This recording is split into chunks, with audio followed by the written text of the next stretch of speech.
నమస్తే mood of ఆంధ్రకు స్వాగతం. MBBS seat అనేది అందని దాక్షైంది.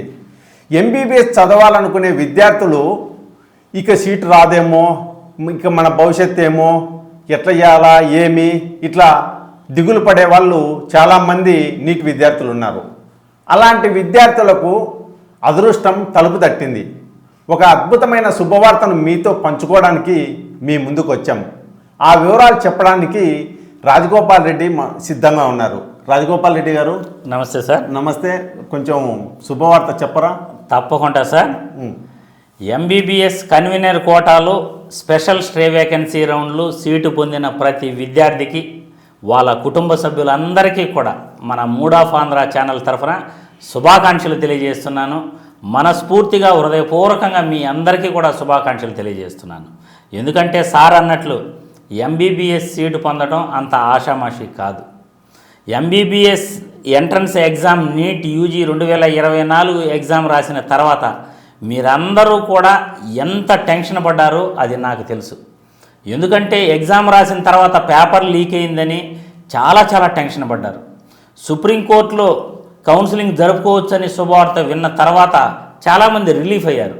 కానీ ఒక్కసారిగా కట్ ఆఫ్ పెరిగిపోతుంది అని తెలిసిన తర్వాత నాకు సీటు వస్తుందో రాదో అని ఎంతమంది టెన్షన్ పడి ఉంటారో, సీటు వచ్చేంత వరకు కూడా ఆ విద్యార్థులు ఎంత బాధ అనుభవించుంటారో నేను అర్థం చేసుకున్నాను.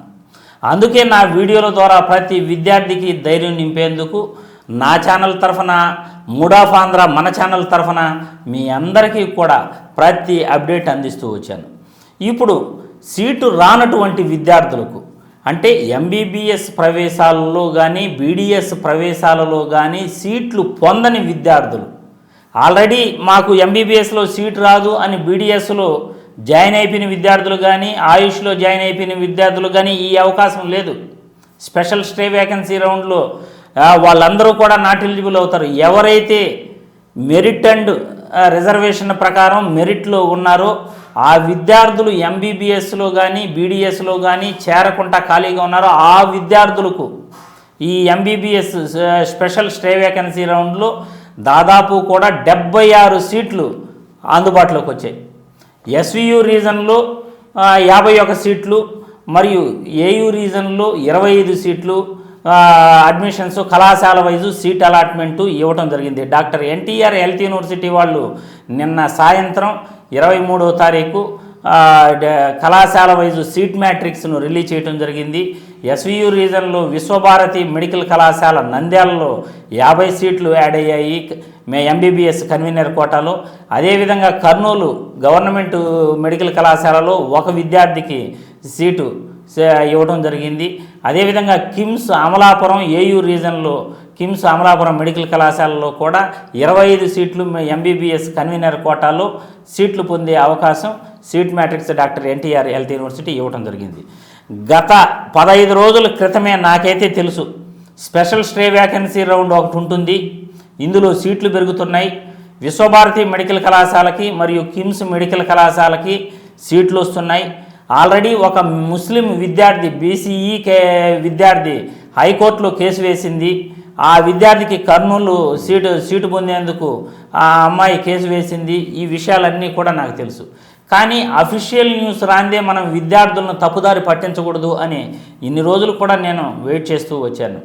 నిన్న సాయంత్రం ఈ seat matrix doctor NTR health university అఫీషియల్గా రిలీజ్ చేసిన వెంటనే నాకు తెలిసిన విద్యార్థులందరికీ కూడా ఫోన్ చేసి చెప్పడం జరిగింది. నైట్ అవ్వటం వల్ల మనం వీడియో పెట్టలేకపోయాము. ఇప్పుడు మన ఛానల్ తరఫున ప్రతి విద్యార్థికి కూడా ఈ సీట్లు పొందిన విద్యార్థికి ఇప్పుడు విశ్వభారతి మెడికల్ కళాశాలలో 50 సీట్లు, అంటే ఓపెన్ కేటగిరీలోనే దాదాపు 25 సీట్లు రిజర్వ్డ్ కేటగిరీలు, అన్రిజర్వ్డ్ కేటగిరీలు పొందడం జరిగింది. ఓపెన్ కేటగిరీలు అన్రిజర్వ్డ్ మరియు జనరల్ కేటగిరీ ఫీమేల్ కేటగిరీలు దాదాపు 25 సీట్లు ఓపెన్ కేటగిరీలో వచ్చాయి. మిగతా 25 సీట్లు వచ్చేసి రిజర్వ్డ్ కేటగిరీకి కేటాయించడం జరిగింది. కాబట్టి ప్రతి విద్యార్థికి కూడా సీట్లు పొందిన విద్యార్థికి వాళ్ళకి హృదయపూర్వకంగా మనం శుభాకాంక్షలు తెలియజేస్తూ వాళ్ళు ఏం చేయాలి ఫర్దర్ సీటు పొందిన విద్యార్థులు ఏం చేయాలనేది మనం తెలియజేస్తాము. జాగ్రత్తగా మీరు నోట్ చేసుకోండి. సీట్లు పొందిన విద్యార్థి ప్రతి ఒక్కరూ కూడా అడ్మిషన్ లెటర్ని మీరు ఆ లాగిన్ వెబ్సైట్ నుండి డౌన్లోడ్ చేసుకోవాల్సి ఉంటుంది. 10,600 రూపాయలు యూనివర్సిటీ ఫీజు పే చేసి నెట్ బ్యాంకింగ్ ద్వారా కానీ, డెబిట్ కార్డు కానీ, క్రెడిట్ కార్డు కానీ ఈ మూడింటి ద్వారా మీరు 10,600 పే చేసి ఈ అడ్మిషన్ ఆర్డర్ ప్రింట్ తీసుకుని మీ ఒరిజినల్ సర్టిఫికేట్స్ అన్నీ కూడా ఒక కాపీ పక్కన పెట్టుకోండి. ఈ ఒరిజినల్ సర్టిఫికేట్స్ ఏమేమని కూడా మళ్ళీ మీకు చాలామందికి డౌట్ రావచ్చు. ముందుగా ఈ అలాట్మెంట్ ఆర్డరు, తర్వాత వచ్చేసి నీట్ అడ్మిట్ కార్డు, అంటే మీరు ఎగ్జామ్ రాసేందుకు వెళ్ళిన హాల్ టికెట్, తర్వాత వచ్చేసి నీట్ స్కోర్ కార్డు, అంటే నీట్ ఎగ్జామ్ రాసిన తర్వాత రిజల్ట్ వచ్చి మీకు ఏదైతే మీ స్కోరు, మీ ర్యాంకు, ఇదంతా ఆల్ ఇండియా కోటా ర్యాంక్ తెలిసిందో ఆ స్కోర్ కార్డ్ అయితే పక్కన పెట్టుకోండి. తర్వాత SSC mark list, inter mark list, inter TC, study certificates 6th నుండి 10th క్లాస్ వరకు, ఇంటర్మీడియట్ స్టడీ సర్టిఫికేట్స్, మీ ఇన్కమ్ సర్టిఫికేటు, మీ క్యాస్ట్ సర్టిఫికేటు, ఈడబ్ల్యూఎస్ విద్యార్థులు ఈడబ్ల్యూఎస్ సర్టిఫికేటు, ముస్లిం మైనారిటీ విద్యార్థులు మరియు స్పెషల్ కేటగిరీ విద్యార్థులు స్పెషల్ కేటగిరీకి సంబంధించిన స్పెషల్ కేటగిరీ సర్టిఫికేట్స్, మరియు మీ ఆధార్ కార్డు, తర్వాత పాస్పోర్ట్ సైజు ఫోటో మినిమం 15 స్పేర్గా ఉంచుకోండి. 7-8 అవసరం అవుతాయి. 15 ఫోటోలు మీరు స్పేర్గా ఉంచుకుంటే మంచిదని తెలియజేస్తున్నాను. కాబట్టి ఇవన్నీ కూడా ఒరిజినల్ అన్నీ ఒక ఫైల్ తయారు చేసుకొని వాటిని స్కాన్ చేసి పీడిఎఫ్గా భద్రంగా మీ దగ్గర ఒక కాపీ ఉంచుకోండి. 3 సెట్లు కానీ 4 సెట్లు కానీ జిరాక్స్ కాపీస్ వేసుకోండి. 2 సెట్లు జిరాక్స్ కాపీస్ అయితే కళాశాలలో హ్యాండ్ ఓవర్ చేయాలి. తర్వాత ఒరిజినల్ సర్టిఫికేట్స్ అన్నీ కూడా కళాశాలలో హ్యాండ్ ఓవర్ చేయాలి. కళాశాలలో ఒరిజినల్ సర్టిఫికేట్స్ హ్యాండ్ ఓవర్ చేసిన తర్వాత ప్రతి విద్యార్థి కూడా మీరు చేయాల్సింది ఏమిటంటే మీ యొక్క ఆ రిసిప్ట్, మీరు ఏదైతే సర్టిఫికేట్లు హ్యాండ్ ఓవర్ చేస్తున్నారో ఆ రిసిప్ట్ని మీరు ఖచ్చితంగా కళాశాల నుండి తీసుకోవాల్సి ఉంటుంది. అడ్మిషన్ లెటర్ని మీరు తీసుకోవాల్సి ఉంటుంది. అక్కడ అడ్మిట్ అయినట్టు అడ్మిషన్ లెటర్ కూడా ఒకటి ఇస్తారు. ఆ లెటర్ కూడా భద్రపరచుకొని ఈ సర్టిఫికేట్లు ఏదైతే హ్యాండ్ ఓవర్ చేశారో ఆ రిసిప్ట్, ఈ రెండింటిని కూడా మీరు భద్రపరచుకోవాల్సి ఉంటుంది. మీ ఎంబీబీఎస్ కోర్సు పూర్తయిన తర్వాత మీరు మళ్ళీ ఈ ఒరిజినల్ సర్టిఫికేట్స్ అన్నీ మీకు అవసరం అవుతాయి. 10th class certificate, intermediate mark list, ఇవన్నీ కూడా మీకు స్టడీ సర్టిఫికేట్స్ ఇవన్నీ ఖచ్చితంగా అవసరమవుతాయి. కాబట్టి మీరు కళాశాలలో 26వ తేదీ మధ్యాహ్నం 3 గంటల లోపల మీరు జాయిన్ కావాల్సి ఉంటుంది. కళాశాలలో జాయిన్ అయ్యేందుకు వచ్చేసి గవర్నమెంట్ జూనియర్ మెడికల్ కళాశాలలో వచ్చేసి 15,500 రూపాయలు ఫీజు, ట్యూషన్ ఫీజు ఉంటుంది. కానీ ప్రైవేటు మెడికల్ కళాశాల విశ్వభారతి మరియు కిమ్స్లో వచ్చేసి ట్యూషన్ ఫీజు దాదాపు 1,75,000 వరకు ఉంటుంది. ట్యూషన్ ఫీజు ఇతరత్ర అన్ని ఖర్చులతో కలిపి 1,75,000 ఉంటుంది. హాస్టల్ ఫీజు 1,50,000 వరకు ఉంటుంది. ఈ అమౌంట్ని మీరు జాగ్రత్తగా బ్యాంకు ద్వారా కానీ లేకపోతే క్యాష్ ద్వారా కానీ మీరు తీసుకెళ్ళి కాలేజీలో వెళ్తే వాళ్ళు ప్రాసెస్ మొత్తం చెప్తారు.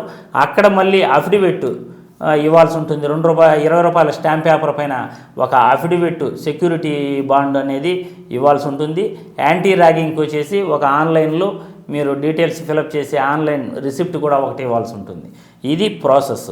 కాబట్టి ప్రతి విద్యార్థి కూడా సీటు పొందిన విద్యార్థి 26వ తేదీ మధ్యాహ్నం 3 గంటల లోపల మీరు జాయిన్ కావాల్సి ఉంటుంది. నేనైతే ఖచ్చితంగా ఇమీడియట్లీ బయలుదేరి జాయిన్ కామని చెప్తాను. ఎందుకంటే ఎంబీబీఎస్ సీటు రావటం అంత సామాన్యమైన విషయం కాదు. మీరు ఎంతో అదృష్టం చేసుకుని ఉండాలి. చాలామంది విద్యార్థులు బీడీఎస్లోను ఆయుష్ కోర్సుల్లో జాయిన్ అయిపోయారు. వాళ్ళకి అవకాశం ఉండి కూడా వాళ్ళు సీట్లు ఇప్పుడు ఎంబీబీఎస్ సీట్ రాలేదు. ఆ విద్యార్థులు ఎంత బాధపడతారో మనం అర్థం చేసుకోవచ్చు. కానీ మీకు సీటు వచ్చింది అంటే ఆ విద్యార్థులు వేరే కోర్సులకు వెళ్ళిపోవటం వల్ల మీకు ఆ అవకాశం మీకు సీట్ రావటం జరిగింది. కాబట్టి ప్రతి ఒక్కరూ కూడా వచ్చిన సీట్ని వదులుకోకండి. ఇమ్మీడియట్లీ మీరు జాయిన్ కావాల్సిందిగా ఈ వీడియో ద్వారా తెలియజేస్తున్నాను. విలువైన సమాచారాన్ని అందించినందుకు మీకు ధన్యవాదాలు రాజగోపాల్ రెడ్డి గారు. ధన్యవాదాలు సార్. నాకు అర్థమైంది ఏంటంటే ఇది కొందరికి బాధ కలిగించే విధంగా కూడా ఉంది. అవును సార్. కొందరికి సంతోషాన్ని కలిగిస్తుంది. అవును సార్. ఏదేమైనా ఎంబీబీఎస్ చదవాలని మీ కోరికను, మీ కళను నెరవేర్చుకుంటున్నందుకు శుభాకాంక్షలు తెలియజేస్తూ ధన్యవాదాలు. ధన్యవాదాలు సార్.